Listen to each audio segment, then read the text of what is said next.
వాళ్ళకి సకాలంలో వైద్యం కోసం ఎవరికైనా డబ్బులు శాంక్షన్ చేయడం కానీ ఇవన్నీ కూడా చేస్తున్నారంటే నిజంగా ఇప్పుడున్న పరిస్థితుల్లో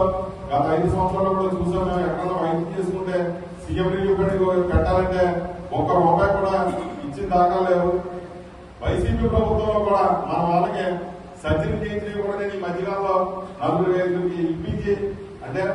ఇంచుమించు 10 లక్షలు 10 లక్షల వైద్యాలు పెట్టుకుంటున్న డబ్బులు ఇప్పుడు నేను అవి పెడితే ₹2-3 లక్షల కూడా ఇచ్చి వాళ్ళ కుటుంబాన్ని ఆదుకున్నామంటే దానికి కేవలం నేను కార్పొరేషన్ చైర్మన్ గా ఉన్నాను కాబట్టి, నేను తెలుగుదేశం పార్టీలో ఉన్నాను కాబట్టి, కులానికి నేను సాయం చేయను కాబట్టి నేను ఎదురుండి ప్రతిదీ కూడా తీసుకెళ్తున్నాను. ముఖ్యంగా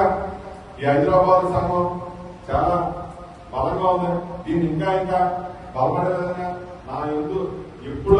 మీరు ఎప్పుడు పిలిపించినా సరే ఎప్పుడు కూడా మీకు అందుబాటులో ఉంటానని,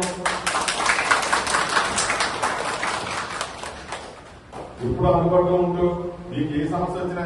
నాకు ఫోన్ చేస్తే, ఎందుకంటే సమస్య అనేది మీ వరకు రాకుండా అందరూ కూడా బలంగా ఉన్నారు. కానీ ఏదో సమస్య వచ్చినప్పుడు మాత్రం వెనకాల నేను ఉంటానని చెప్పి మనం ఎప్పుడు కూడా మీకు ముందుండి ఇంత అవకాశం ఇచ్చి అందరూ కూడా నా ప్రత్యేక ధన్యవాదాలు జరుగుతూ అందరికీ కూడా రేపు